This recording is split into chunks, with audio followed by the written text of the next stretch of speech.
美国总统拜登已经乘坐专机抵达纽约，将出席包括联合国大会在内的一系列活动。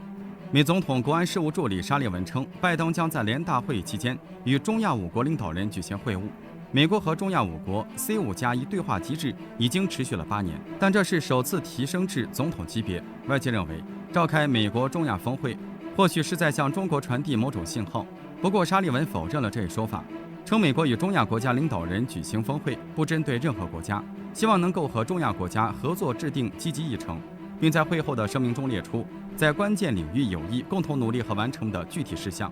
美方也会为合作提供相关资源支持。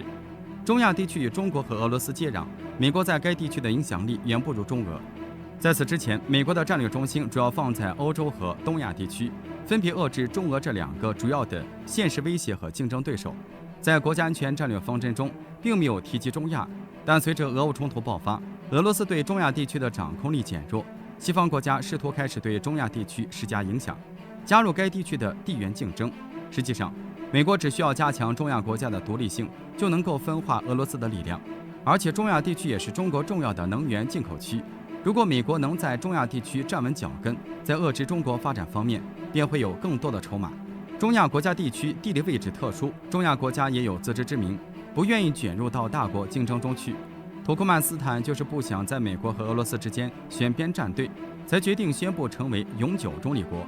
并将天然气出口转向东方。即便中亚国家为了平衡，也同样会与美国保持友好外交关系，但是美国想要在中亚地区拿掉什么，还是不太现实的。实际上，美国想要拉拢中国周边国家，也不是1天2天的事情了。前段时间，拜登还跑到越南，宣布美国和越南的关系连升2级，与中越关系平级。美方之所以如此卖力地在中国周边活动，就是为了联合亚洲国家的力量对抗中国。但殊不知，自家的后院早就已经开始起火了。日前，一架专机飞往中美洲，参加77国集团和中国峰会。在进行了2天的一般性辩论后，与会代表协商一致通过哈瓦那宣言。宣言对当前发展中国家面临的挑战深表关切，呼吁各国协作应对，致力于加强团结合作，尤其是在金融格局领域进行全面改革，采取更具包容性的全球金融治理方式。宣言强调，反对针对发展中国家实施单边制裁，